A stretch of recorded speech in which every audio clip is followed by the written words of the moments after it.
To see examples of what we talked about on this episode, along with further information, go to bunchofdorks.com. Welcome, everyone, to Two Dimension Podcast, the comic book podcast With No Direction.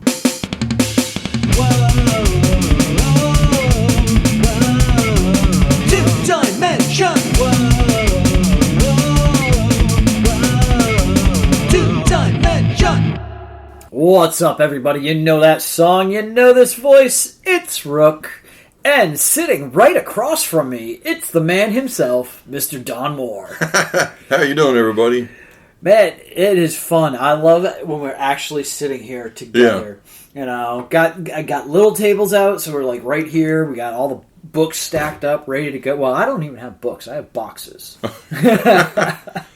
Well, let's talk about a box. What? Okay, we have two. We have a brown box and a black box. Which one would you like to pick? Brown box is more convenient. Brown box because it's on top. All right. You're going to know exactly what this is when you see the front say, "Get your camera ready.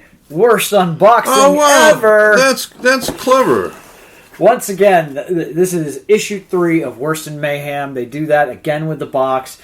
And we open it up, and the voices of Untold Underdark will try to corrupt your will. Make a wisdom saving throw and add your modifier to resist. And when I rolled this, I got a 6. All right, okay. For the inundated, let's explain this. For the uninitiated, yes. So a 6 would be a failure. Oh. Yeah, I failed. I failed my roll once again. Which there's a hilarious conversation to be had with John and Ryan about that, but we're going to have that when they're on the show. Let's go ahead and check out what's in the box. Of course, as you'll remember that it comes inside the black envelope with the wax seal. Yeah. And then we have our letter once again. And it's on aged parchment. Yep, the aged parchment style paper. And then the book. The bookmark that came inside, too. But There you go, Don. That's issue 3 of Worst in Mayhem. All right. I mean, that cover, I love the look of the cover. I do too. You know, you bend it back and forth in the light, and you get to actually see like the reflection of the design. And it's signed. Oh yeah, and it's signed by the guys. Absolutely, I always get it signed. So, but what an issue, man! This book, this issue of this book was so much freaking fun. I mean, it's out there. It's funny. It's the characters are developing. We're finding out more about Worst. Her background and things, and the chaos that ensues. And it's I can't say enough good stuff about this book. I really can't. From the first time we looked at it, the intricate design along the edges of the pages, to the artwork being fun, adventurous, it's just a great book to read. Historical fantasy fiction. Your characters are Worst and Mayhem. They are mercenaries that are just getting into all the crazy in this book.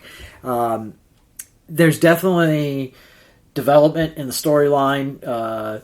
These characters that have been thrust together in the first issue, forced to go through trials and tribulations that I think Worst would have liked to have ended this companionship after the second issue, but is still stuck with Mayhem. Mayhem is still following her, helping her out, working for her. Yes, boss. I'll tell you, I haven't read this, I'm just looking through it, but I love...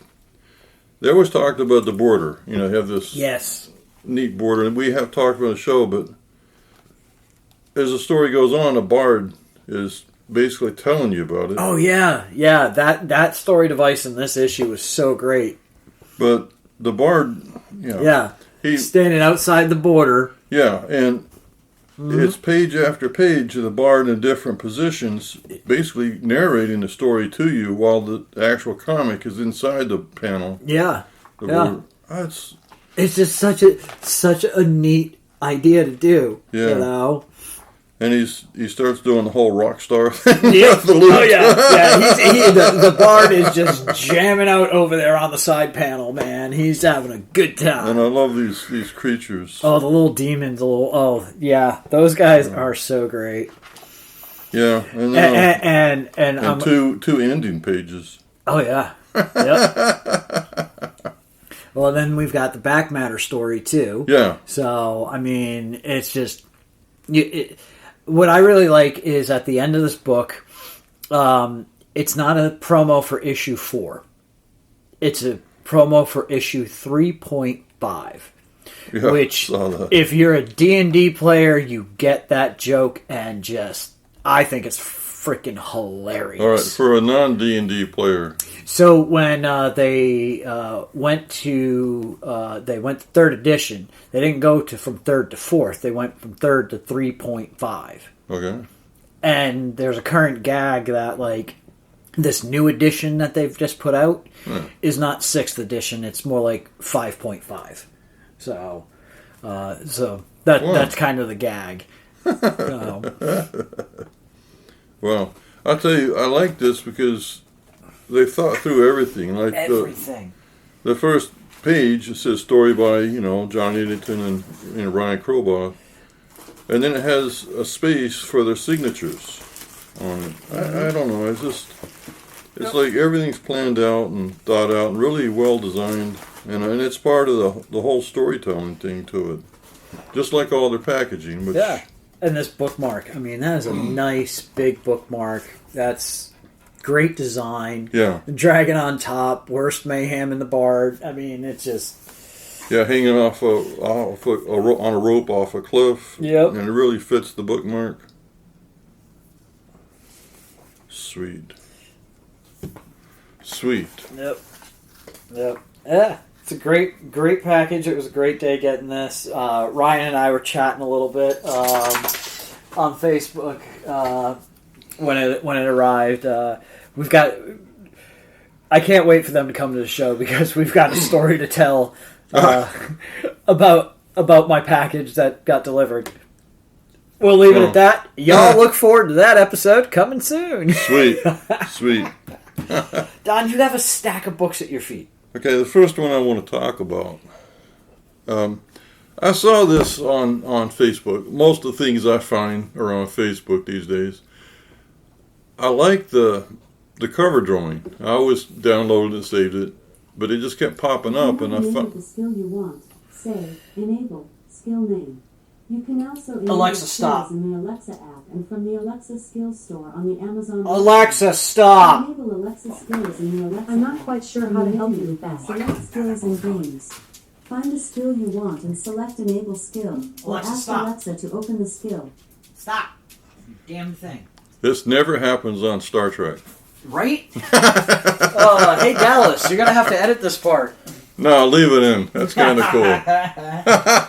Creepy Alexas in my house just start talking randomly. Anyway, I looked the book up, and I decided I was going to buy it, and I had some apprehension about some of the things in it, but once I read the book, it's all gone, and I'll explain to you why. This is called The Superhero's Journey by Patrick McDonnell. Ooh. I like on the cover, he's got the Watcher's head at the top, which is a character I love. And he's basically got the Avengers and Mr. Fantastic at the bottom. Now, He's drawn him in his style, but it has all the Kirby cosmic stuff in the background, all the lines. Yes. And it's very, very cartoon Kirby-esque. Yeah. Now, I didn't know who Patrick McDonnell is. He has a newspaper strip called Mutts, which I see on Facebook all the time. It's about a dog and a cat. And it's kind of simply drawn. It's kind of stylized. I like it. Okay. Oh wow! Yeah, I mean, it's kind of crazy as I'm flipping the first page. You see his style, and then you see Eternity. Yeah, Eternity from Doctor Strange. Go back to that whole section. It starts out kind of mundane. Mm-hmm. He's basically explaining that his father took him and his siblings to church. I guess he has, 2 brothers and a sister, little sister? Yep. And it shows, and this is my life growing up in Texas and Oklahoma. We went to church constantly. And as a little kid, it's just a lot of talking, a lot of sitting there, be quiet, don't do anything. And then, as a reward, his dad would take him to the drugstore, which blows my mind. The drugstore would be open on Sunday, but it wouldn't be in Texas. But he'd get them cherry sodas, or cherry colas. And because all drugstores when I was a kid had a soda fountain. And it was a reward. And then after they finished, they could go over to the newsstand, and then Rook turns the page. And as I love, he puts it, and worship at its altar. You know it. The comic book rack. And it was all the comics from like 63 and 64. And he's got the X-Men, Spider-Man, Fantastic Four, Daredevil, Strange Tales, Marvel superheroes. This is a cavalcade of like great issues. Now this one, he's actually got the actual comics in it, and then he draws the back of his head looking at him in his style. And this is the apprehension I had because I wanted it to be all his. Now you notice he's telling the story. He draws parts of it, but a lot of it is the actual panels and sections of the comic. But then he'll draw him over it with the cosmic energy. Yep. And then he'll have, he drew himself into like the classic panels. Yeah, Steve Ditko's work, Doctor Strange, and he does the same thing with the Fantastic Four and the Watcher. Yeah, what Rook's laughing about. This drawing of the Watcher, I don't know why I find it so amusing. Well, because it's a planet with it's drawn like a planet, but it's the Watcher's face over the planet, sort of with the ears. It's very like Charlie Brown-esque. Like I've always felt the Watcher's head was very Charlie Brown-esque, but this has ruined me. I will always see Charlie Brown when I see the Watcher now. This drawing right here, we're going to take a picture of this. This will be on the page for everybody to look at. This picture is going to haunt me forever. This book is so great, though. I mean, it's like his journey through comics, as a kid. Well, that's what makes it special. And he's talking about, everything. The Fantastic Four. Now, he's got a Kirby page. He drew the last panel, then the second page of it is all his. So it goes back and forth, and even though they're completely different styles, it seems to work. And it's basically... Oh, go ahead. Put glasses on him there. It's Mr. Magoo. Yeah. Sorry, guys. I'm seeing things in the drawings. I'm having a good time. But his drawings are kind of interspersed with them and kind of connect with them and then drawn over them. And then it's such a neat style to see it done this way. Well, and this is what I love about it, because... comics, if you're a kid reading comics, and I always make this joke, look at that one, that page you just turned to. Yes, yeah. No, the other one. The back one? Yeah, I saw that page. That page is cool. That's his work, yeah. That's all his, and people say, well, why would you print that? Well... why wouldn't you? It was somebody trying to draw the Marvel comics when you're starting out. Yeah. And everybody either tries to draw or write and make up their own stories, which is... I've said this several times in the show. I think it was Denny O'Neil, when he was working at Marvel, he asked Jack Kirby about what happened with, I don't know, something about the Krees and Skrulls or something, because they never finished. And Jack Kirby's reply was, that's your story to tell. It was open source. Yeah. Jack Kirby made these things to be, and Steve Ditko. I mean, they put everything they had in them, but they left it open for other people to play in the sandbox. Yeah. And that's what this guy's doing, and that's what I enjoyed. Even the ads. Yeah, even in the ads, like that's such. Well, they're part of the story he's telling, and the Watcher comes in and starts taking him and Reed Richards on this adventure. Yeah. Yeah. And it gets really philosophical. In the back, he's got a bunch of books, Eastern philosophy, different Zen books and stuff. It's basically you're taking on a journey of this, but it has the Avengers in it. It all ties in. All right, we're back. We had a little mishap. Anyway, Now, Rook picked the book up again, and his question was, what's the actual cover look like? It has a dust jacket. Yeah, So it's a peeled it off? hardcover with a dust jacket on it. And what? Seriously, look at this. It wraps, too, doesn't it? Oh, yeah. All right, hold on. We got to take this dust jacket off. I only have one hand. Thank you, sir. Shut up. Look at this cover. It's set up. It looks like notebook paper. It has the red line and all the blue lines for school notebook papers. And it's just got his drawings of each of the characters: Fantastic Four, the Avengers, Spider-Man, Black Panther, Hulk, Galactus, Doctor Doom, and the Watcher. With his own lettering, like you would with colored pencils that you do in school. Yeah. Now, some of the stuff in it are actually drawings and paintings that he tried to do, when he's younger, which I can't get enough of. But I've read reviews. Some people were complaining about it, it's kind of is jarring. That's how I thought before I bought the book, was thinking maybe it is. But it's basically telling all of our childhoods, because we all did it. We all tried to do it. Yeah. And, see, where's that? I mean, how many of us had notebooks, that had, like, a comic book page torn out in the notebook and you were drawing parts of the panels? Yes. How many of us doodled over top of the characters in the book? Here's the Hulk fighting Iron Man. Hulk fighting Iron Man. I saw that. I like that. Now, that's something he did trying to do the Marvel stuff. Yeah. Which actually is quite good, but I mean, for a published work, maybe not, but... I mean, like, okay, so the art teacher in me will sit here and talk about, like, his anatomy is incorrect, his proportions are wrong in certain areas. But you know what? Here's the thing. These were attempts to be a quote-unquote serious comic book artist. Yes. When he stopped and he started doing the caricatures is when he mastered his style. Oh, yeah.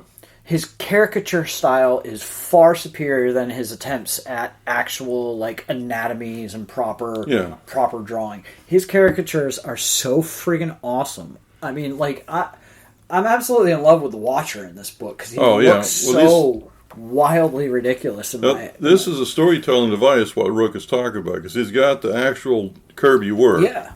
And then it comes over, and it starts being more of his in this page. Now, here's a second page with, it's got Mirage. It's got some of his drawings, which are kind of thumbnails. It's got some comic book things that are really ragged and falling apart. And over it, he's got Iron Man and Captain America with the Incredible Hulk and a headlock. It looks like it's drawn with colored pencils and crayons and paint. And it's kind of worn out and faded. And then you go to the next page, another, Fantastic Four, Doctor Doom page. And then he's got some of the, Reed Richards is following it. Basically, Doctor Doom took over the Marvel Universe back in the early 60s. So there's a romance cover, and the girl that's crying is upset is Doctor Doom. He took over he was in a Western comic, he was in the superhero comics, and Reed Richards, drawn by the artist Patrick, is, what is he doing? Flowing around seeing all this that the Watcher's taking him on. It's just, this book is... It is so different. Now, he talked about, at the end of the book, that what he did was he didn't do underdrawings. His drawings are just drawing pen to paper. Really? So, and he said that's kind of what you did as a kid. We didn't underdraw. We just get a pencil or a pen, and draw on notebook paper or whatever we had, brown paper sacks. I used to do that a lot. And Doom showing up in the background of all these different all the books. romance books, and Reed Richards with a Negative Zone helmet, flying around looking out. Doom as the bride. It's so good. It's so funny. Like, and then the comic ads. It would have been even funnier if he would have put like Doom's head as one of the kids in the ad or something. Oh, but it's so good. I tell you, this is one of these. It's from Abrams. I think it's Abrams, but it's Alex Ross. Yeah. He's overseeing this whole thing. Remember we talked about? Mm-hmm. That Fantastic Four book he did about the Negative Zone and the guy from This Man, This Monster. Yeah. And then you and I also talked about the Michael Cho, Paul Dini book about the Avengers. I brought that in. Yes. And there's some other books in it, but I've had those two and I bought this one. But Alex Ross has overseen them. And they have I'm not going to get it, but John Byrne, people were falling in line because he was writing the X-Men, the whole Phoenix saga. It wasn't supposed to end with Jean Grey dying. It was basically, the story was that everything was all the same where they fought up on the, what was it, the moon or whatever. Yeah. But after the X-Men lost, the Shi'ar basically lobotomized Jean Grey.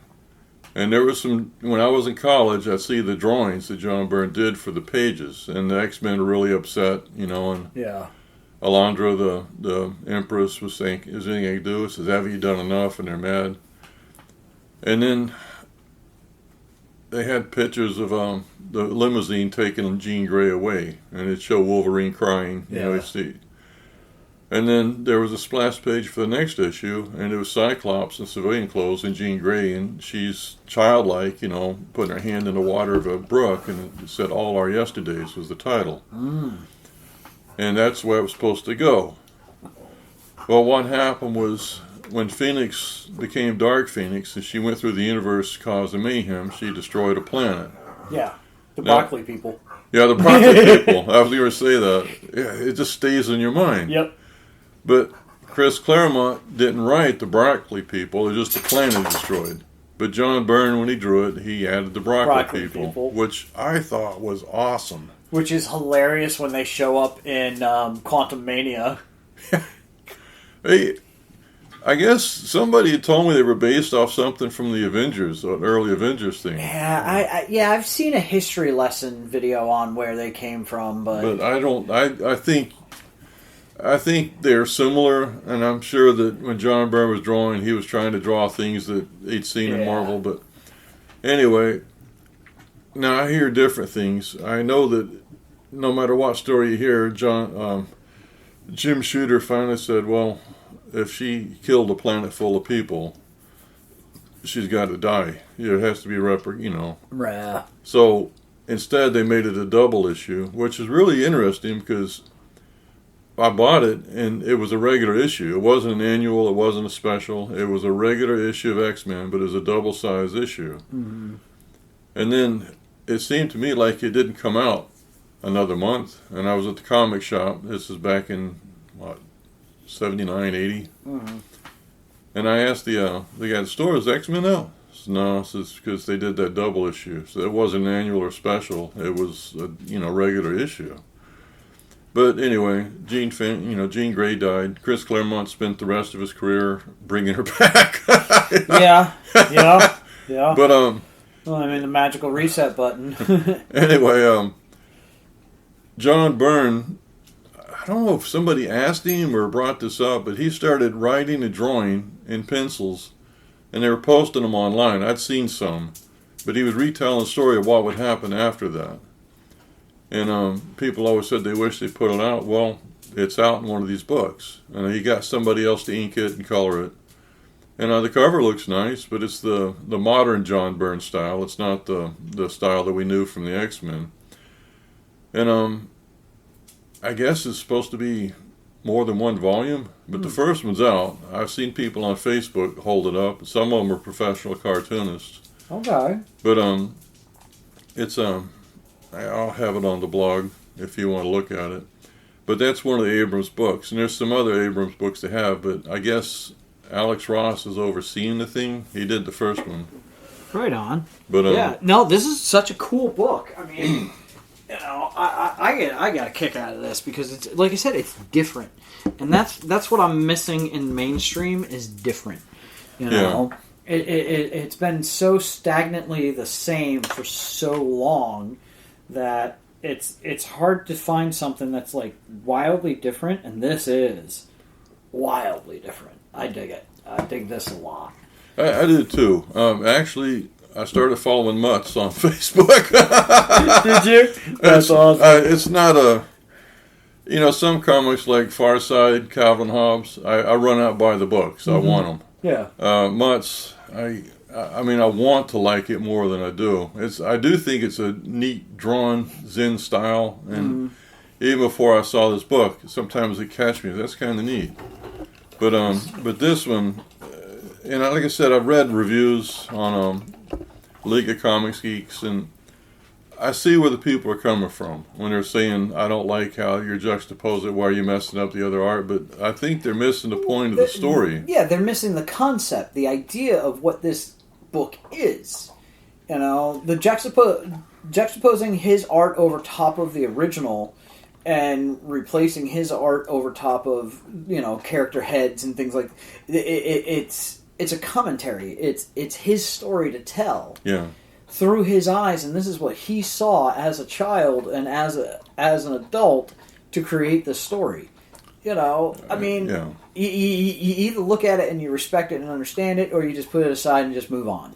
Exactly. But to me, the whole key is it shows him at the beginning going to church, going to the drugstore. Yeah. These are the things you can go to church, but you can't go to the drugstore after church on Sunday and get a soda and then look at the comic books. And I can't stress to you, going to the grocery store while your mom shopped and going to the magazine rack and just losing yourself, or the convenience stores, I'll tell you, it was a rack or a spinner rack of wonder. It was. And you would go through all those and you pick out the one or two that you could, could get. And I'll tell you, it was... Those days were so much fun because you just never knew what you were going to get, what you were going to see on that rack, And the funny thing is I remember, like, grocery shopping was like a weekly thing. So, yeah. And I remember, like, getting annoyed as a kid. Oh, it's still all the same stuff. Yeah. It's all the same stuff. There's nothing new. And then you get out there, the following month, and it's all new stuff. But for some reason now in my head, I was looking for that book from last month that's not there anymore. Yeah. Okay, yeah, so we had the same childhood. Yeah, right? I mean, it was just like, you saw that one book, you saw like 2-3 weeks in a row, and you're like, all right, well, if it's there this week, I'm just going to get it, because I want a new comic. And then you get there, and it's not. That's, I think I was around 10. I used to go to this convenience store. I'd ride my bike, it wasn't far from the house. I'd ride, and I'd always get the comics. And they had a clerk, it was a woman. She was running the store at the time. And she was always reading the comic books off the rack. Oh, yeah. And then I'd pick out a couple of comics and, a candy bar or something to buy it. And or get an icy, my favorite. And she would pay it. One time, I don't know, I'd seen her several times. But one time I bought a couple of comics. And when I was paying for it, I guess it was just one comic I bought. Because when I was paying for it, she goes, that's a pretty good one. I read it. I don't know, I like that. It's like, communal. And years later when I'm driving, I'm in high school, I go to this other convenience store I went to, and I remember that woman, I see her, she'd be reading them. Yep. And I bought an issue, I'll remember this, it was an issue of Thor when Roy Thomas was writing it and Keith Pollard was drawing it. That's where Odin's eye he lost was floating around in space. It was a giant eye, and he was basically telling Thor that it's all a lie, and it ties into the old gods. And then, anyway, I read them, and I remember when I was buying that book. The woman, she says, "That's actually a pretty interesting book of Thor. It's weird, but it's pretty good." So I don't know. I kind of miss that kind of stuff where So like. That's funny you had that interaction. Mine was very different. You'd go into the convenience store by my house, and, usually we'd go in there, we'd have, a pocket full of quarters, and you grab a soda and you start playing one of the arcade games. Yeah. You reach over, you grab one off the spinner rack, and we would stand there reading them. One guy's playing the game, one guy's reading a book, and we're getting yelled at. Hey, you can't read them if you're not buying them. that kind of stuff. Well, that Which, happened too. I mean, respect. I get it. But we bought them, but we would kind of thumb through it to look to see if we wanted it. Oh, yeah. I never stood there and read them, but we'd play the pinball machine at the 7-Eleven all the time, and then we get, snacks and stuff, paperback books, which you always laugh when I pick up the Dennis the Menace books. But yeah, we did all this stuff. It depends on who's there, and they'd always give comments, like, when you're talking about looking at the rack and not buying it and coming back, I'm going to say my favorite comic book when I was, I was 9. It's when DC started doing those 100-page super spectaculars for 50 cents. Oh, yeah. And there was 100 pages with no ads. And this one, the cover said, the world's greatest superheroes. And it was basically the Justice League and the Justice Society all standing there with a spotlight over Batman, Superman, and the old Golden Age Wonder Woman. When I was reading comics, when I started saving them, Wonder Woman was wearing the white Emma Peel outfit. She lost her powers. But that one had the Golden Age Wonder Woman. Now, in the back, out of the spotlight, was the Emma Peel style. But it was 50 cents. And comic books were 15 cents. Yeah. Or a quarter. And, But I mean, it was a 100-page book. I know. I mean, that was the difference. That was why you were willing to spend the 50 cents for that one. well, I kept opening up, and it had I guess it was the early 60s Justice League story where they met the Justice Society the first time. Okay, yep. Now, the Justice League of America comic, which was drawn by Dick Dillon and Frank McLaughlin, which I didn't particularly care for, they had the Golden Age Flash, they had the Justice Society, and the Flash and Green Lantern really fascinated me. I didn't realize that they were other Green Lanterns or Flash. Well, this one was the original where they met, and drawn by Mike Sekowsky. It had other stories in it. It had the Spectre, had the Vigilante, which, but Johnny Quick, a bunch of stuff. But I was like, I think maybe 4 or 5 times. And finally I rode my bike with my dad. We rode over to the store to get something. And I was telling him about they have a comic book with 100 superheroes. And my dad laughed. He goes, that's a lot of superheroes. For some reason, when he said that, it made me think it's worth the 50 cents. Yeah. So when my dad bought his stuff, I had my 50 cents, and I bought that, and the clerk at the store, 50 cents, can you believe that? I remember when these were a dime. Yeah, right. Oh. And, but I still have that comic. It's almost dust. I mean, I've taken it everywhere. I read it. I even, scotch taped the spine, because it's one of those square bound books. It's, but that was my absolute favorite. But yeah, what he's showing here about normal life and being a kid and sitting in your Sunday dress, it's not that comfortable. A cherry Coke or cherry soda is a really nice, treat. But then going to that rack. That rack was everything. That rack was absolutely everything. And that was nice. Everybody had a rack. I mean, when you went on vacation. Yep. You can find a spinner rack. You can find the bus station, their little store had a spinner rack in it. Or actually, they had 2. Everywhere you went, there was a spinner rack, so you had something you could read. Yep. Oh, yeah. Those days. All right, y'all think about those days for a minute. We're going to take a break.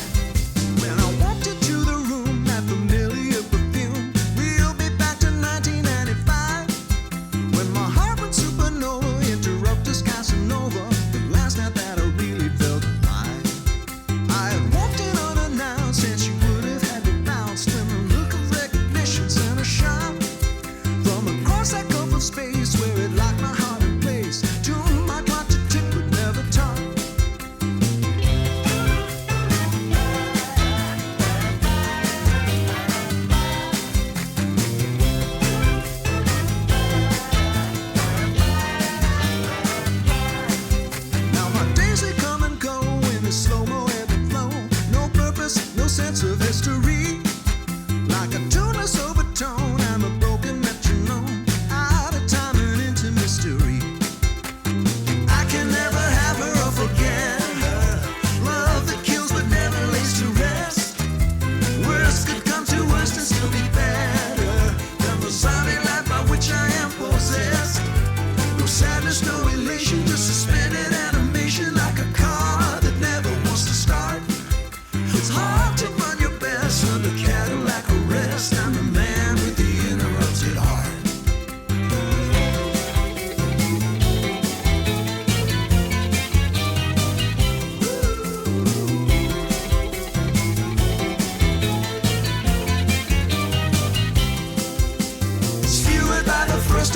conversation. Yeah, you know she always twists the knife, hanging in suspended animation, waiting merely for the kiss of life. There was a time when I still might have changed my mind, but all my days are out of line. I've grown hazy.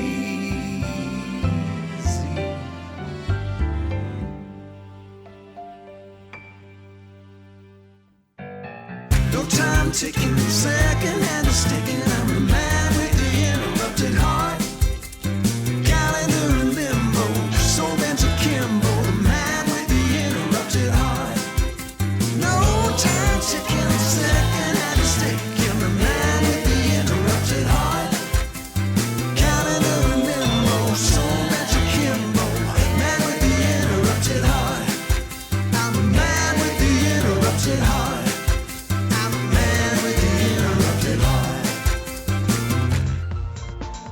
You can hear our most recent 20 episodes on iTunes. If you would like to hear our older episodes, you can find them on our blog. Just go to bunchofdorks.com and click on the Cyclops.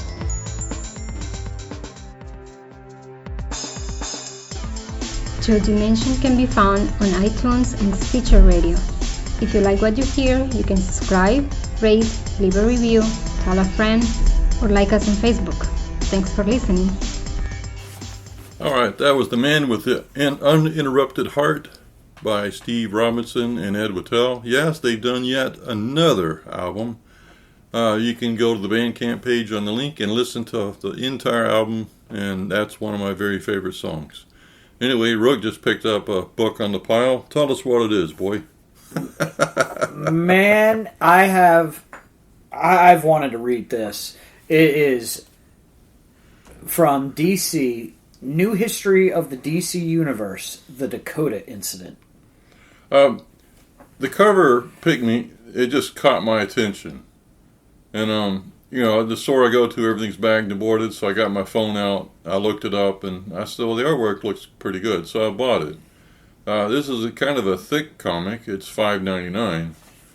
But it's written and drawn by about 3-4 different creative teams, and the styles vary, but they're all good in different ways. But the Dakota Incident is about the Milestone universe. Yes, it is. Which I have never read, nor have I ever seen it on the stands. But I remember Milestone. Really? It was something else. What year was that coming out? Do you know? Oh Lord, you're gonna ask me years. I can't remember exactly, but Milestone. I can talk to you about Milestone because I remember it. I think I had, or may still have, like an issue of Icon and Rocket. Yeah, those are main characters. Yeah, that's Icon and Rocket. Icon, Rocket, Static, and Hard Drive or Hardware. I can't remember now. Been a few years. So this comic company was black-owned, black creators. Yeah. It was amazing, Yeah, it was Joe Duffy. I think that's the man's name, Joe Duffy. He wrote, and then Dennis Cowain was one of the artists, who I knew from Power Man and Iron Fist. There's actually a whole documentary about them. Oh, really? Yes. I don't remember what it's on, but there's a whole documentary about it. If we can find it, we'll have this link to the blog if you'd like to see it. I'll have to hunt that down. But there was a whole documentary about Milestone, the rise and fall, and the resurgence. But this was really cool because this was bringing a lot of Milestone into DC, or was supposed to. There was some controversy around this book. This one here? Yeah, and I can't remember what it was off the top of my head. Something about like how it was released. Yeah, I have to look into that. I have to remember right now. Well, this one, the story tells. Now, I'm a newcomer. Now, what I know about Milestone was Warner Brothers put out that comic, cartoon, Static Shock, which I did watch. And a couple of my daughter's friends, that was their favorite show. And she told me that. Yeah, I've seen it a few times. I really liked it. And the Green Lantern from the Justice League cartoon, Jon Stewart, knew the boy. He knew Static Shock, and he was kind of a uncle overseer to him. I thought that was neat. And I also saw that Mobius did a cover for Static when it was Milestone. Yeah. But I'm guessing this stuff came out when there wasn't a store around me that I was willing to go to. So the only time I bought comics is if I went out of town, and it was always trying to find back issues of the Carl Barks Disney stuff, Usagi Jumbo, all this stuff that I have always followed. But like I said, I never noticed it. But this story tells the story of the Dakota area. But the guy that I guess kind of took care of it, some industrialist, is killed. Mm-hmm. And one of the Dakota heroes found him and said, well, he's going to blame me. They're going to blame me. And it's basically Lex Luthor is the president. Yeah. And he said, eventually he sends the Justice League in and he's there all arrogant. But it's basically telling the story of the Dakota, and something's going on about, I guess, it's like a Crisis on Infinite Earths again, sort of, but they're not. They're telling it from the people's perspective and not showing you the whole big picture. And they're saying something's off. Everything's off on this one. It kept my interest. And I really appreciated the different art styles. Sometimes when it's a bunch of different artists, some of them you really appeal to, and others like, oh, I can't look at this. Why'd they do this? This one, I loved every one of them, and they aren't similar, but it was unique. Yeah. Yeah, this is... I think it was the first issue of the series. So, this book, the controversy behind this book, I'm just going to tell you this real quick, what this was, is it was a week before the physical was released. Okay. DC prematurely posted the digital. Okay. For free. Oh. Yeah. Now, many of these characters have not been seen in years. So, the thing was, it was like, we're getting them back. We're getting Milestone. We're getting to see these characters, So for DC to release it accidentally, as I put up quotation marks, as many people saw it, was kind of a slap in the face, because DC owns these characters. They've not monetized them. They've not done anything with them. So how can you not feel like a little bit of institutional racism in the fact that they gobbled up this company and then took this set of characters and went, okay, in the box, Yeah. And then when they get this big release, this is about to happen, they send it out for free rather than having the book on the shelves to make the profit. Yeah. So that that these creators can show these characters are viable. These characters are marketable. So that was the controversy behind this book. Now the book itself is freaking brilliant. Yeah, and I'm going to say the characters are strong characters. Yeah. I liked them. I've never, as I said, I wasn't familiar with the Milestone stuff, so this was an introduction to me. I mean, Static, I had seen the cartoon. Everybody knows Static, yeah. But, I mean, it was a good story. I really enjoyed it. It told me a lot of the stuff in it. They are viable. Absolutely. And they're not knockoffs of other characters. They were original concepts. They were brilliantly done. Milestone was great. It really was. I've collected a couple issues here and there over the years from boxes. It's a really great freaking series of books. And if you ever can find some Milestone, pick them up, grab them, because, I mean, I'm going to tell you right now, Milestone books 30, 40 years from now are probably going to be big money collector pieces if you're into that section now, of getting it. So it wasn't always DC? Milestone was a separate company? Milestone was its own thing. Okay. I don't remember all the details of everything, but yeah, Milestone was its own series of books. It was really something. Was it before Image? I don't even remember now. Damn. But yeah, Milestone Comics. It was in a day and age when many creators felt like their voices weren't being heard, that they weren't being able to given the opportunities that they wanted to be given, and they created Milestone Comics, and it's a tale as old as time with comic book. Creators don't feel like they're given their proper due. So in time they go out and try and create something of their own, and Milestone was one of those creations, and I think Milestone was one of the freaking, it was cool, man. It was something different and fun. Wow, well, this is yours now. Oh, thank you. So, woohoo! I liked it quite well. Yeah. I was happy to get it, but when I found it meant something to you, it's yours. It belongs to you. That's awesome, man. Thank you for that. So now I got another box. All right. Can you guess what's in this box? Just by that little logo? I want to say I do, but Oh, you know. You know. Oh!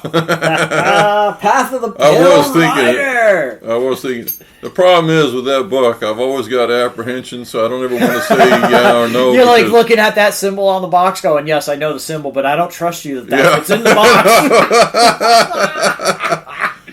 That's actually pretty funny. I dig that. I respectfully, I can understand that apprehension. So this is issue 8 of Path of the Pale Rider, and holy crap! Lori was not kidding. There is some stuff you're going to get to know in this book. I don't even want to talk about it. We got her coming on soon, too? Sometime? I don't know. I don't know, but you know what? I can tell you this much. This is the book. This is the one that answers some stuff for you guys. Get ready. Now, but I want to talk about some of the other stuff that came in this box, too. Because, I mean, it's Path of the Pale Rider. We all know the book is friggin' phenomenal. Yeah. It's going to make you sit there and go, damn you, Lori. That's where you decide to end it? But I have also the role-playing game. Book 5, The Path of Pale Rider. Welcome to Slaughterville. So this is actually a module. This is a module in D&D terms, in RPG terms, is a pre-written adventure you can send your players through. It's really well done, in my opinion.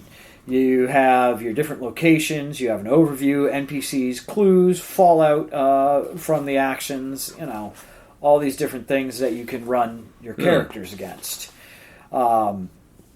There's pre-made NPC character sheet pieces here. Hold on, I gotta get to there it is. Big James. We have Big James as something that you can go up against. And I will be honest, I can't wait to work this into my game. I'm gonna make my players fight a zombie bear. I'm totally gonna do it. Totally gonna make them fight a zombie bear. Yep, it's happening. And I don't even care if any of you guys are listening, because, yeah, you just know that you're fighting a zombie bear. I'm just not telling you when. So this is an actual, you can set up, Yep. play the whole game of Path of the Pale Rider. Yeah, you can play this module, this storyline right here. You can actually go through and play it. So it gives you the mechanics and things and all everything you need to play through this. That's So, incredible. Yeah, it's great. Well, I guess I keep going back to when you and I were talking about games, and I asked you if you ever tried to write one, which you said you had, but you had trouble with it. Yeah. It's kind of an engineering thing, I would think. Well, the mechanics was partially an issue. with that game that I was writing. I was using pre-done mechanics because I was working in a world, in a gaming world that already existed. Right. But I was doing something different with it. Yeah. So certain mechanics had to be written and stuff. And back then, I didn't understand them the way I do now. Right. So I have no desire to go back to that storyline, though. Yeah. Well, when I say that, the question I had back then was, it seemed like a Dungeons and Dragons thing people were building off of. And Crit, that the creators we had for that, Right. we were talking, basically it was built off of that too. And the question I asked you, have you ever tried to create your own, from scratch with its own foundation and everything? If I'm asking these questions right. And it's something that fascinates me, and I understand that you've been playing longer and you understand more of that now. Yeah. But going back to the Crit, it seemed like those guys are really enjoying it. I enjoyed reading the book. Oh, yeah. It's a great book. And I was thinking, if you really enjoyed the book and you did play role-playing, it'd probably be neat to play that game. Oh, yeah. Absolutely. And so this one, it fascinates me that, there's a game based off that book. Yep. Well, and Lori's talked about doing stuff like this for a while. I don't know if she's done...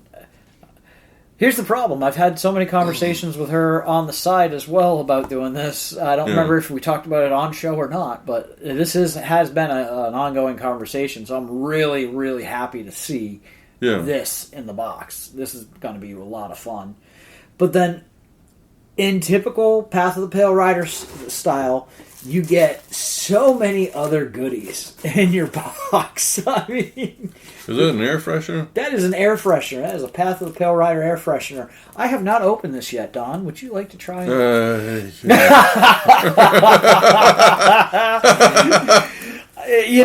don't blame you for that response. I think she was talking about dead body odor or something when she was on the show, and but I would hope that that's not the air freshener. I mean, oh no, that's actually that's a pleasant scent. Yeah, let's see. It's good. I promise. Oh, it is nice. Oh, it is nice. Now, Kevin Bacon, there's a question mark on how Kevin Bacon smells. And he's not even going to try it. He's just going to hand it back to me. Now, we got various stickers, candies. We have coffee beans. I love that. I can't wait. Oh, that's neat. Nice coffee beans.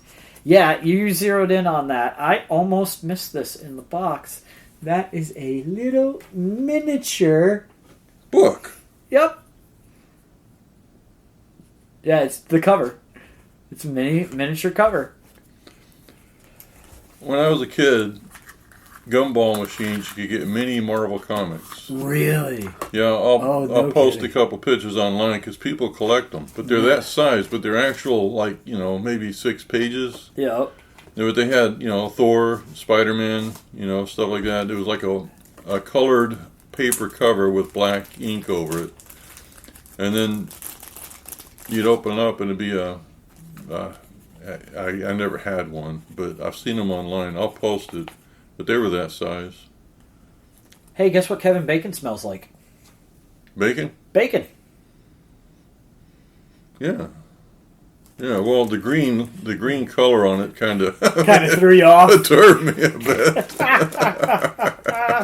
Trust issues. So many trust issues. I'll never go to Lori's house.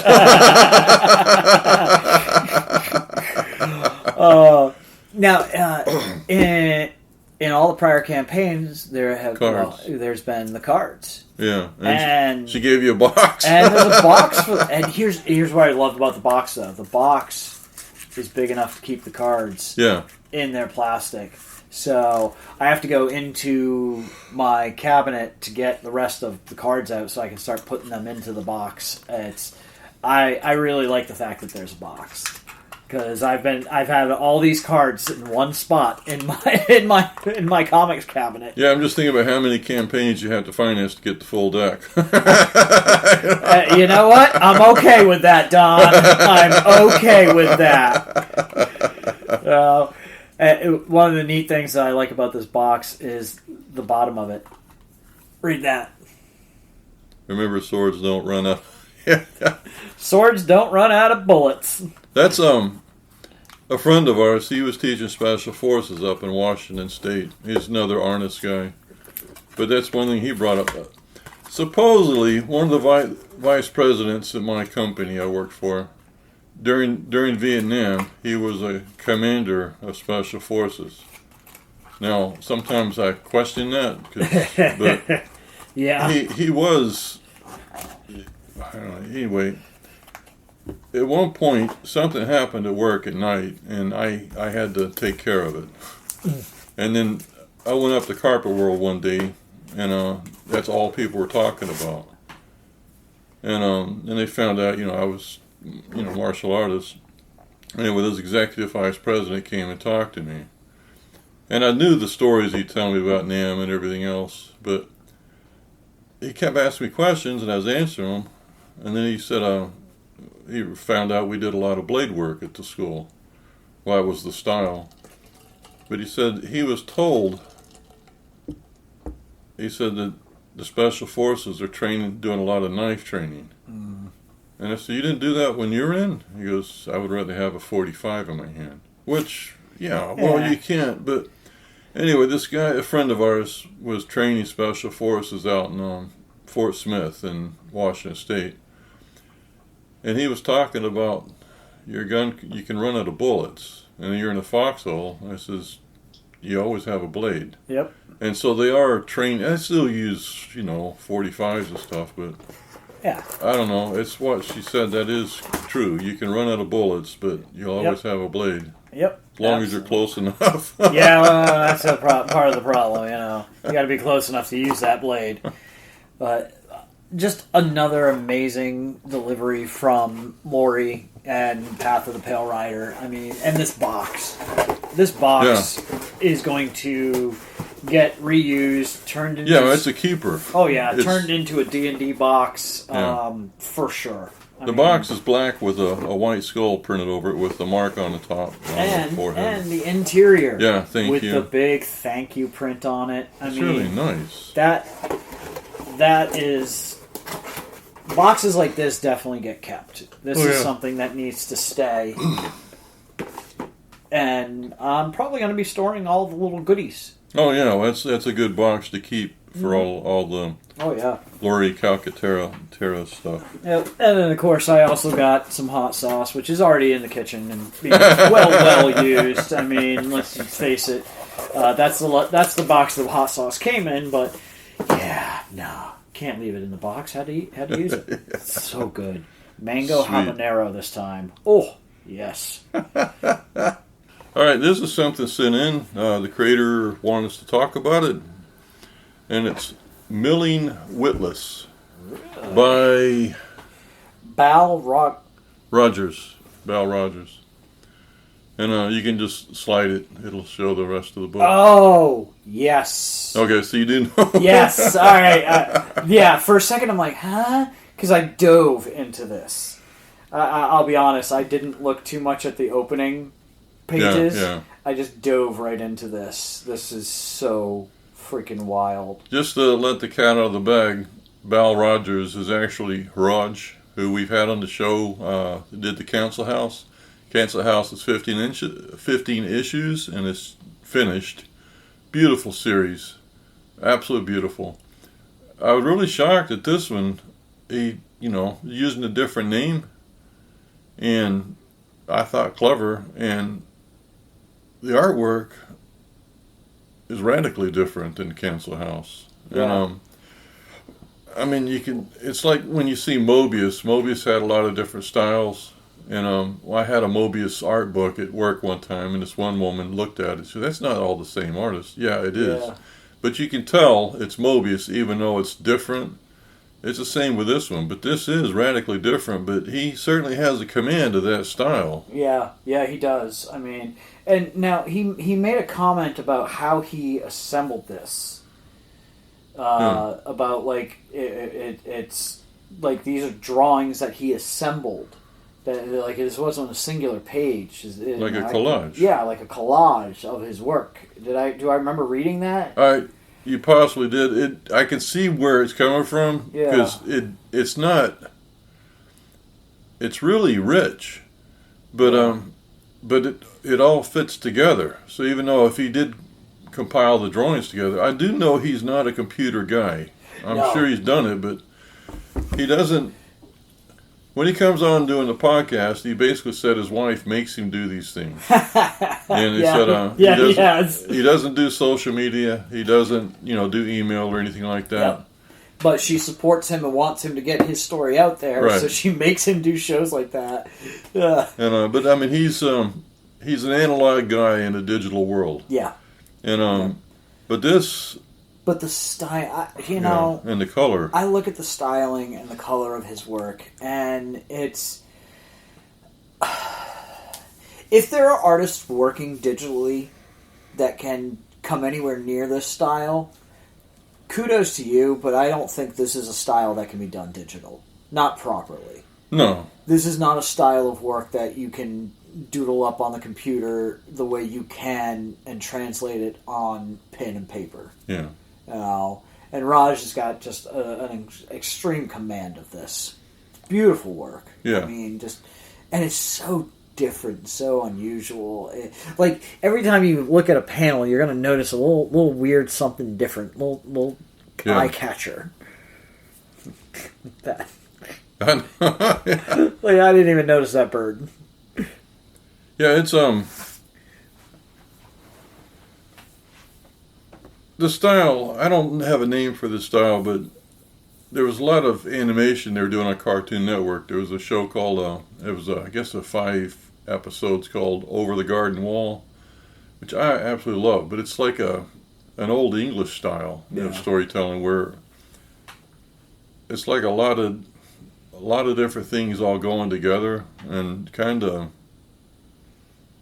grotesque at times and cute at other times. Yeah, and, but yeah, it's rustic looking. I mean, it's just, I don't know. I want to see the whole thing.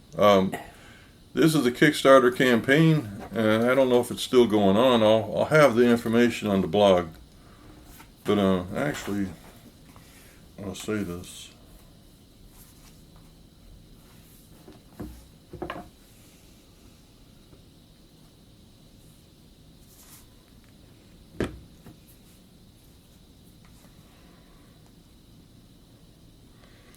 Million Witless, a comic blast of anarchy. That's well said.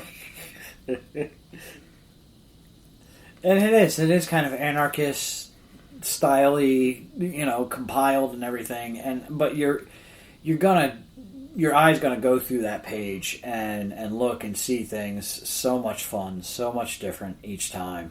This is what he says: a centrifugal blast of English anarchy. Short, sharp comic bites of philosophy, lunacy, whimsy, spiritual mischief, and the beautiful chaos of being Homo sapiens. The muted tones of Mobius and classic... Hold on. Let me put my spectacles on.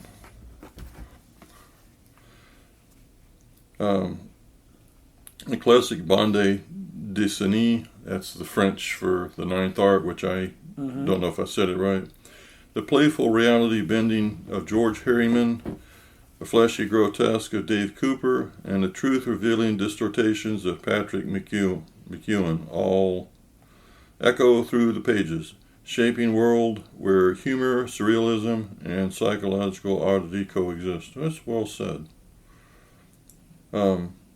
Book details A4 litho printed, full color, 56-page comic book. Digital versions also available. Wow, that's sweet. I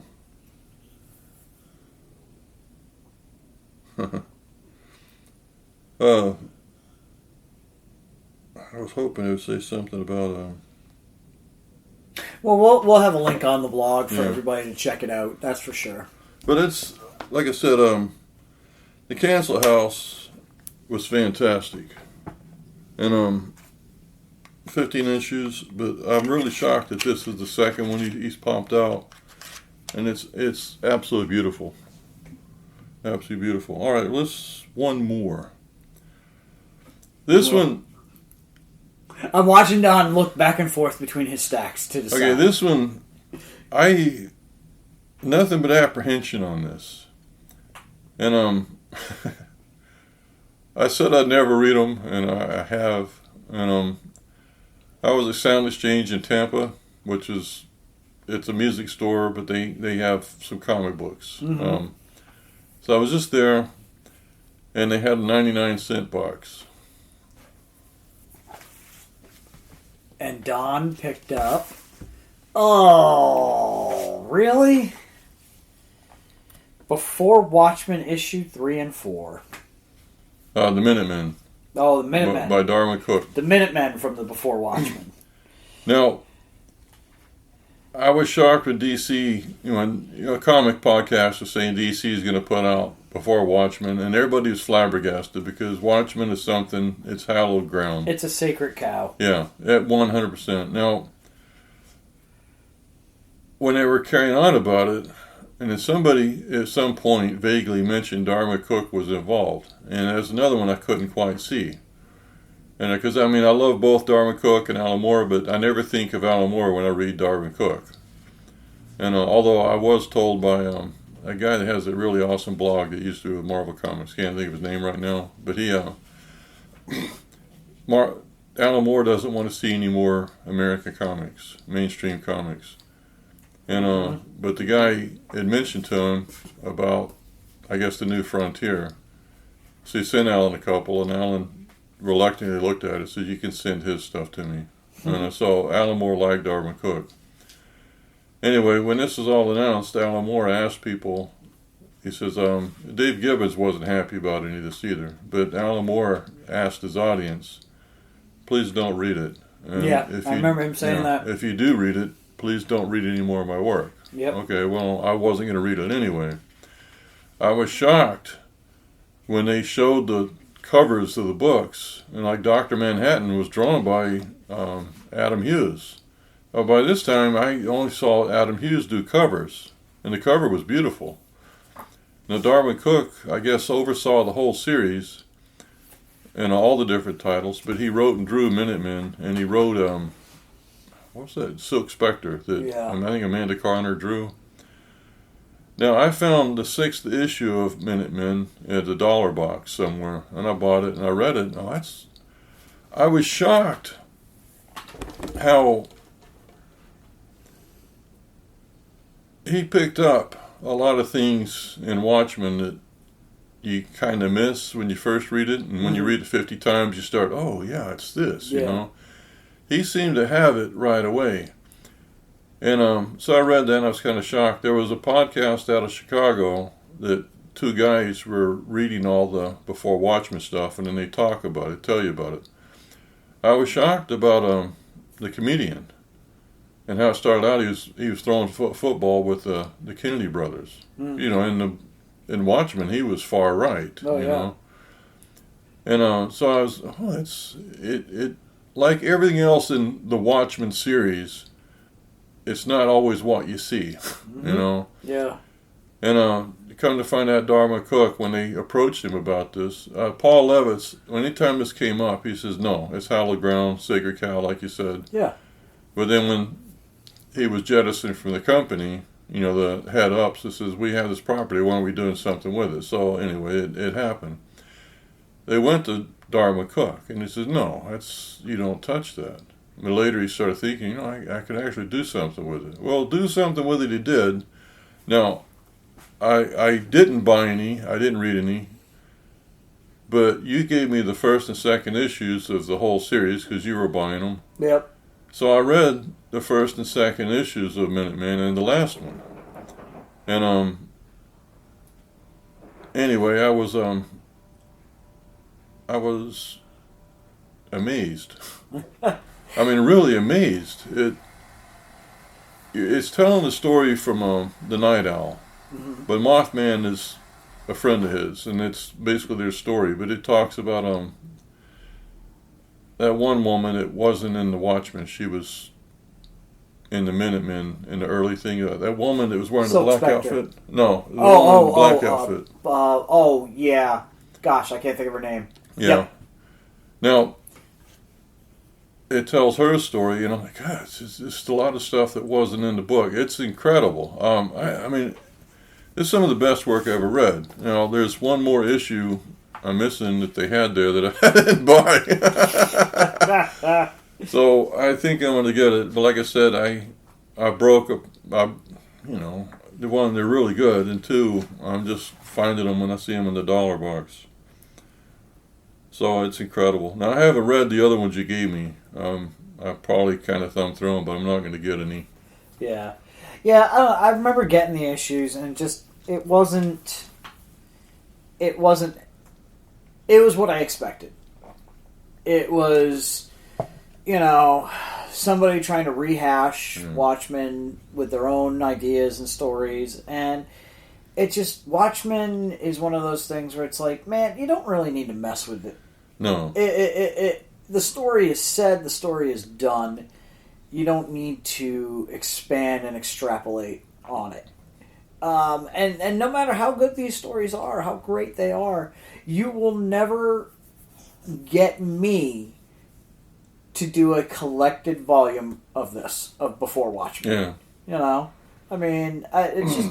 You know, and it could be great. And Alan Moore could literally read through them and be like, okay, I approve this story, not this story. And yeah, maybe then I might read it, but... I think he planned on doing a second one. Oh, I'm sure he did. And then, because of all the stuff that happened, yep. he has nothing to do with it anymore. But this, I will say this Darwin Cook book, it's something. Well, I mean, Darwin Cook is a hell of a creator too. I mean, yeah. You know, I mean, I mean no disrespect to the creators that worked on this project, because you know, paycheck. But it just, I don't know. I didn't really need more Watchmen. I got what I got. I'm good with it. Yeah, 100%. Like I said, I did when I listened to that one podcast, and they would read each issue and talk about it. The Comedian series, I saw a couple of pages of it online when he was playing football, throwing football with the brothers. And that kind of surprised me. When they talked about it, I said, well, that's interesting, because that's how the Watchmen always was. If you paid attention, there was another underlying thing. Oh, yeah. Always. And it wasn't a surface book. Mm-hmm. And that's one of the beauties of Watchmen, and I think we've said it multiple times on this show, that you can read that book and have a new experience with it each time. Yeah. You know, I mean, I don't... The issues of Before Watchmen that I did have, I didn't feel that. I didn't feel like I was going to have a new experience with those books each time. I got it. You know. Well, this one, I will say, I did. And it also has the Silk Spectre and the comedian when he, after. It shows what happened after they booted him from the Minutemen. Mm-hmm. And he could have said, what am I going to do now? He was, you know, he was a young guy. Yeah. And then I was kind of amazed how flawlessly, with just a couple of panels, they showed how he transformed into what became. Yep. And then he shows up in civilian clothes at a funeral and sees Sally Jupiter. And I'm like, oh, God, now I need to find that one issue I'm missing. And I'm amazed at the magic. You know, it's... Frank Miller and the Hernandez brothers could do this. I've never seen anybody else be able to pull this off. But Frank Miller, when he did Daredevil, Elektra wasn't a character that ever existed till he started doing Daredevil. Mm-hmm. And basically, all of a sudden, Elektra is a massive part of Daredevil. Yeah. Who didn't exist before. Mm. But he seamlessly put her into his past. And he didn't reboot, he didn't restart. Yep. It was just there, and you're thinking, how did this happen? He retconned it in a way that was acceptable, right, believable, and worked in his story. And then when he left Daredevil and then came back, and that's when David Mazzucchelli was drawing it, when it showed Matt Murdock, you know, get hit by those radioactive isotopes and lose his sight, a nun came in and was taking care of him. Mm-hmm. Ended up being his mom. Yeah. Wait, how did he do this? Mm. But it all it wasn't like you're reading Superman and come to find out something else happened. I mean, it was. He could seamlessly add things here and there, and the Hernandez brothers, they could add pages. Like when they would reprint them into trades, they would add a couple of new pages. And normally, that's just a recipe for disaster because the new pages usually never match up when other people do it. It's out of place. It's like if it was photography, the light source is completely different. The soundtrack is written by somebody else for those scenes. Yep. But when the Hernandez brothers would do it, it added a poetry to it. It fit in and kind of added another scope to it. Didn't take away from the previous story, but added it. But those three creators, the only ones I could do it until I read Darwin Cook. Yeah. And for some reason, he's on it. So I hope I don't get cursed for reading these because I didn't buy them off the stands. But in my perspective, like the way you can do things like that, like retcon a character into the past or retcon a parent into a story, adding pages, it's because you do it understanding the character, understanding the story, but also understanding those who are reading it, you know, and doing it with a respect that is going to enhance and add to the storyline, the character, the history of these things, not a shameless cash grab. Yeah. And that's what Before Watchmen was really seen as. And yes, that's what it was. I participated in it just so I could say that I read them and had my opinion. My opinion was Yeah, when I asked you, because like I said, I heard the podcast, it interested me because I wasn't expecting it to take the angle it did. I thought that was clever, and of course that was Darwin Cook. And when I asked you, and it's embedded in my mind because I said, "Have you?" No, you always said it sheepishly. No, but see, that's the thing. You bought them, but you didn't read them. So no. It didn't catch the interest. I mean, Watchmen, like you said, it's one of those sacred cows. You just don't mess with Watchmen. Look how successful the television series was. Ugh. I never watched it. It was okay. So here's my issues with the television series. Okay, it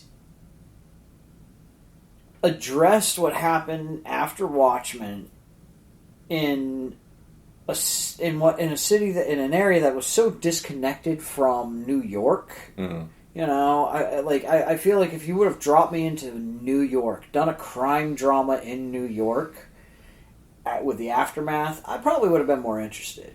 Yeah. But it was far more rural and more displaced from, the crime-ridden streets that I would have expected. I mean, they tried. It just felt very like... It felt very much like production could not secure believable locales to show city in. And the acting was good, the storyline was decent at least, but like overall, it never captured my interest. So, when we're talking about this series, the movie was exactly what I said. Where superficially, it looked fantastic. Yes, and I mean, I was following it. I was kind of excited about it, and then people were bringing up the Black Freighter's not going to be in it, which is a massive part of that film. Yep. They said later that I guess it was going to put a DVD series out of the Black Freighter that kind of went along with it. Okay, well that's interesting. But I wasn't going to go see the film. What happened was a friend of mine at work is one of my wife's clients. My wife's a hairdresser. And my wife was doing her hair. She goes, well, I know Don wants to see it. So my wife brought that up. So since my wife brought it up, I said, okay. Well, it was kind of embarrassing. Myrna was horrified at some things, but it's like they just had some of the superficial elements. They didn't show all the stuff that made it special. Yeah. Yeah. Yeah. And I don't know. It was an attempt to film something in a time frame that needed twice as much time. Yeah. You know, the story they got in there is the story that they could. Could they have done so much more with that movie? Yes. Can we look at what they did and go, all right, you know, it's Hollywood doing what Hollywood does to comic book stuff. But, you know, I like the film for what it is. Yeah. I enjoyed it. I had fun watching it. But, yeah, it deviated dramatically from the book. Well, what I did like, go back to the visuals, were incredible. Mm-hmm. The costumes, the Night Owls, you know, space, you know, the show. Night Owl, everything about Night Owl was so beautifully done. Yeah, and Rorschach's mask moving. Yes, and the actors looked like the characters. Yeah, you know, the comedian was really terrifying. Silk Spectre. I never really liked Sally Jupiter in the Watchmen comic. She was kind of awkward to me. Whereas how they did the actress, she looked like a woman from the 1940s. Mm-hmm. And when they showed her older, she looked like a contemporary woman instead of somebody that was still wearing her hair like in the 40s, which, you know, those things I liked. You know, but I don't know. Other than that, it's just... Yeah. To me, a key part of that whole thing was the psychiatrist that was seeing Rorschach. Yep. And he was just kind of walked through one scene? Yeah, he was just a one scene, I want to say. Whereas basically it showed how Rorschach was affecting his entire life. Yep. And it was, you know, things like that. We didn't have the extended scenes of the psychiatrist. We didn't have the bonding between the kid reading the Black Freighter and the newspaper sailor. You know? Yeah. We didn't have the Black Freighter. Yeah. You know? It just...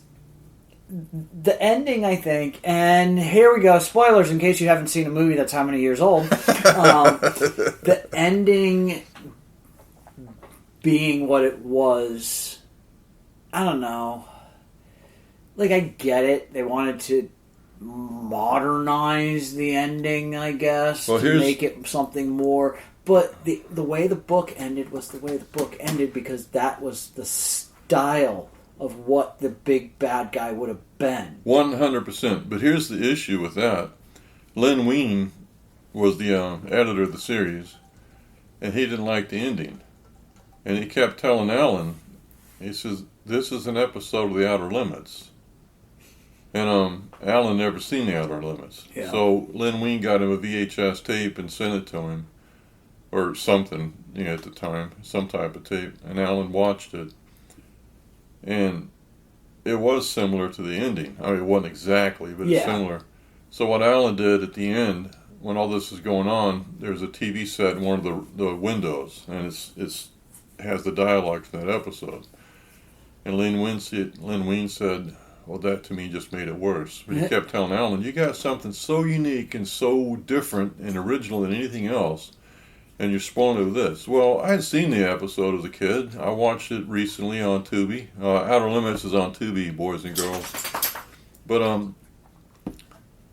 I still don't think it's, you know, it takes away. No. But that's why they changed in the movie because, you know. Yeah, but here's the thing. Okay, that ending, okay, it seemed weird. It seemed like, you know, but it was the ending that the absurdity needed, in a way. Yeah. You know, the absurdity of that ending was the point. Right. You know, but it was also what Ozymandias wanted. You know, he wanted, and I mean, in the end, Ozymandias probably did exactly what he sought out to do. Yeah. But, you know, it's just one of those things where it's like the absurdity is the point, and you took it away. Yeah, and that's the other thing that got me was that last issue, and Ozymandias was so happy he did it. Mm-hmm. And then it ends with the New Frontier magazine. Yeah. Crank Yeah. You just gotta wonder what happened with that. I was reading that on the floor of our apartment in Oklahoma City a week before we moved here. And I also always remember that we had one love seat, and I remember I was laying on the floor reading that magazine, that comic, and it finished, and that's when I took off. And so all you keep thinking is, well, what happened after that? Oh yeah. You gotta wonder what where this story went from there. But that's that's kind of nice that he never continued that. Yeah, because I like that. I really hope nobody screws that up and tries to. Well, I find the idea that they tried to do before Watchmen far more acceptable than the concept of going after. Well, he had more room too, because he did, in the back matter in the comic, he did allude to some of these things. Mm-hmm. But what surprised me on it was Dartmouth Cook brings these things up, and basically Night Owl knew a lot more than Hollis Mason knew a lot more than he let on when he wrote that book. Oh yeah, because all that stuff that the Hood of Justice. Had the guy that, the strong man, he says, I've always wondered if that the same guy. Well, in this, he's showing it. He's showing who the guy is, and, he knew exactly who he was. And I don't know, it's just, anyway, that's all in there. So basically, you got to hear me air my grievances and show my demons. Don't judge me too harshly. Oh, man. Good stuff. Anything else to close us out? I got nothing else, man. Well, except some teasers for upcoming episodes. There you go. Well, we got that. All right, everybody. This is thanks for listening. In the meantime, read more comics. Beautiful. If you would like to be part of the show, draw a fake comic book cover and we'll use it to promote our new episodes online. If you'd like to promote your music, send us your MP3 and you can have a musical spotlight on the show. Plus, we'll add you on a link on our music page. We have t-shirts designed available for you. So you can find them on the sidebar of the blog. Listen to the show, wear the shirt.